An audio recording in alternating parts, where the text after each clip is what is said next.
Good morning students. आपकी हिंदी पाठ्य पुस्तक स्पर्श के पद्य खंड की अगली कविता है मनुष्यता, जिसके कवि हैं मैथिली शरण गुप्त जी। सर्वप्रथम हम मैथिली शरण गुप्त के जीवन परिचय को और काव्य परिचय को जानते हैं।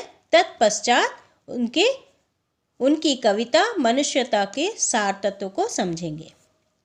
राष्ट्रकवि मैथिली शरण गुप्त द्विवेदी युग के प्रतिनिधि कवि रहे हैं। वे राम भक्त कवि के रूप में भी लोकप्रिय रहे हैं।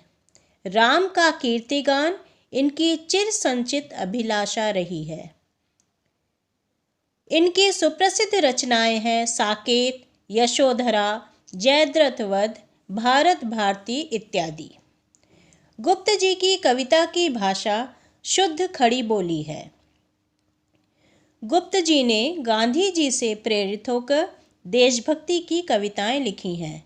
अपनी रचनाओं के माध्यम से उन्होंने विभिन्न राष्ट्रीय भावनाओं के साथ साथ संपूर्ण विश्व के कल्याण संबंधी भावनाएं भी व्यक्त की हैं। उन्होंने नवयुवकों में उत्साह, साहस तथा स्वाभिमान की भावनाएं जागृत की हैं। उन्हें पद्म भूषण से अलंकृत किया गया है। वे राज्य सभा के सदस्य भी रहे हैं। वे एक महान कवि थे।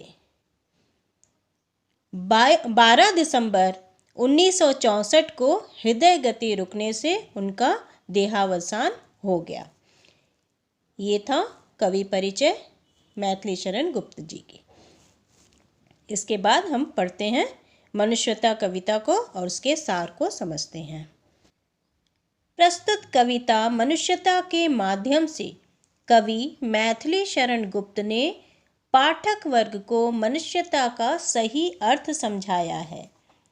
मनुष्य मरणशील है, अतः उसे चाहिए कि वह अपनी सुनिश्चित मृत्यु को अपने अच्छे कर्मों द्वारा सुंदर मृत्यु में परिवर्तित करे, ताकि उसके जाने के बाद लोग उसे याद करें। केवल अपने लिए जीकर पशुत्व जीवन व्यतीत करने की अपेक्षा वह परोपकार करे, विश्व बंधुत्व की भावना का विस्तार करे तथा परस्पर सहयोग करते हुए देश, समाज और संसार की उन्नति हेतु कार्य करें। सरल, आडंबरहीन, शुद्ध खड़ी बोली की रचना मनुष्यता गुप्त जी की बहुत ही सुंदर रचना है। इस कविता में कवि ने मनुष्य को निज स्वार्थ से ऊपर उठकर परमार्थ हेतु जीने मरने की प्रेरणा दी है। सच्चा मनुष्य परोपकारी होता है। मानवता हेतु जीना तथा मरना ही मनुष्यता का सच्चा गुण है। मानव की मृत्यु को सुमृत्यु बनाने का उन्होंने आह्वान किया है।